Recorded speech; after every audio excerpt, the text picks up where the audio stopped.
আমাদের ঠাকুরের কাছে ভোগ চলে আসছে, এবারে পুজো হবে। এই যে চন্দন বাটা হচ্ছে, আর এখানে ভোগ দেওয়া হয়েছে, ফল দেওয়া হয়েছে। দুটো বাড়ি থেকে পুজো আসছিল, তাদের পুজোগুলো দেওয়া হয়েছে এখানে।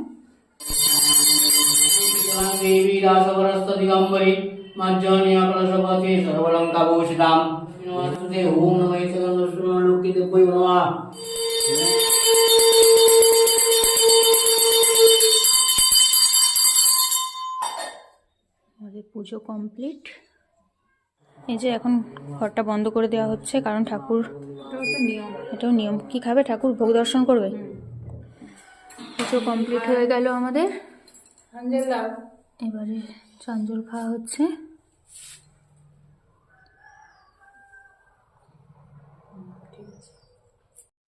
আপনারা সবাই ভালো থাকবেন, আর আমার এই ছোট্ট ভিডিওটা আপনাদের কেমন লাগলো অবশ্যই কমেন্ট করে জানাবেন, আর ভালো লাগলে একটা লাইক করবেন। ধন্যবাদ।